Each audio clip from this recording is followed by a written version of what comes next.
This is Beck1099, back with another build video. We have a 6'10 small forward with a 7'2 wingspan.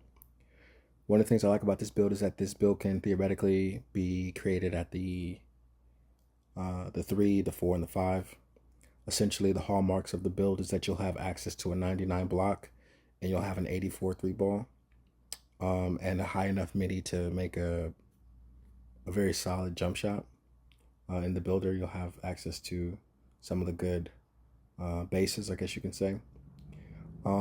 Theoretically, you could, if you believe in your shooting enough, or if you're playing in some of the easier modes, you don't even have to run a sharp takeover in the sense where you don't need to do +10 to your shooting.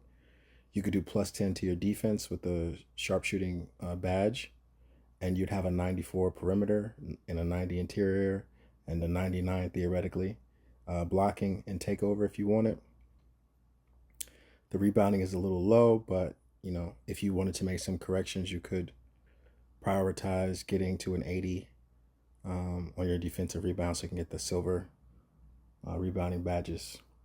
You see the build name there. I'm not really a fan of that riser tab. I'd probably run automatic just so I can hopefully, if the person that's guarding me isn't paying attention when we're loading into the match, they'll maybe forget that I have, a high standing dunk or whatever.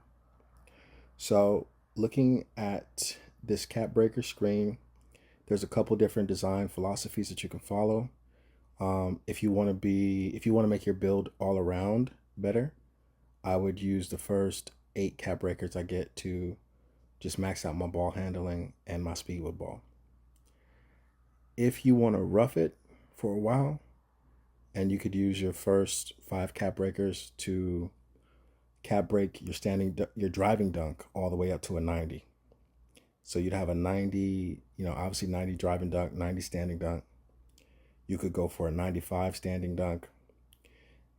You could take your first 5 cap breakers and go for a 92 close shot, which would just be indirectly helping your standing dunk, because once you get the gold paint prodigy, and then if you go for a 95 standing dunk eventually, you'll raise it up to Hall of Fame. And then you could just +1 it with your crew badges. Use one of those crew +1s. And you'd be able to have it on Legend, pretty much for the rest of the cycle. Like not season-based, but you would have that guaranteed every time you play. You'd have a Legend standing dunk. And then with your gold close shot badge, it just means that you're firing off at a rate that would be hard for anybody with a low interior to stop.